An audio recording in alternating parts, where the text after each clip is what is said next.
Quelqu'un a posé une question. Il dit qu'un homme a divorcé sa femme juste après la nuit des noces. La raison du divorce est que la femme n'a pas saigné. Ainsi, son nouveau mari l'a accusé d'adultère. La femme lui a supplié et a expliqué qu'elle n'avait jamais eu de rapport avant, mais l'homme ne l'a pas cru. Que dit l'islam à propos de cette situation? La femme doit-elle saigner au tout premier rapport, sinon elle rentre chez elle? Assalamu alaikum, bienvenue sur Vérité Din. Ici, nous parlons du dhikr, religion comparée et tout ce qui concerne l'islam. There is a tradition of putting white cloth on bed. Cette question est pertinente. Il existe une tradition dans différentes sociétés du monde, y compris chez certains musulmans, malheureusement.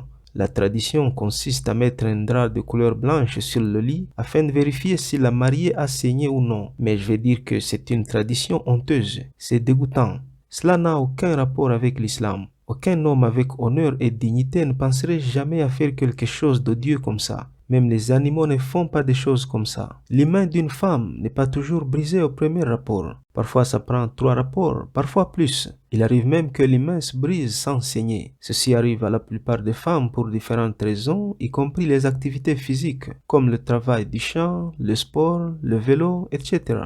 Donc, avoir l'audace d'accuser une femme innocente d'adultère juste à cause de ton incapacité à penser intellectuellement comme un vrai homme, c'est scandaleux. Mais ce n'est pas grave. L'islam nous montre comment traiter ce genre de situation d'une belle manière. Le moment où cet homme accuse sa femme d'adultère parce qu'elle n'a pas saigné, comme si c'était quelque chose qu'elle contrôlait, l'islam autorise à cette femme de porter plainte pour diffamation contre lui. La femme aura besoin de 2 témoins masculins du côté de sa famille. Une fois au tribunal, si cet homme insiste sur ses accusations, l'islam exige qu'il amène 4 témoins masculins témoignant avoir vu sa femme commettre l'adultère. Sinon, il est demandé de jurer 4 fois au nom d'Allah en disant que cette femme a forniqué, et la 5e fois il dira ceci, que la malédiction d'Allah soit sur moi si je mens. Et je pense qu'aucun musulman craignant Allah ne peut oser jurer au nom d'Allah alors qu'il sait qu'il est en train de mentir. Cela peut le conduire en enfer. Pour conclure, il faut dire tout simplement que cette coutume n'est pas liée à l'islam, bien qu'il puisse y avoir certains musulmans qui font ça. Ils font ça par ignorance et ils devront rendre des comptes devant Allah s'ils ne se repentent pas sincèrement. Et n'oublie pas, mon frère, que comme tu fais, on te fera.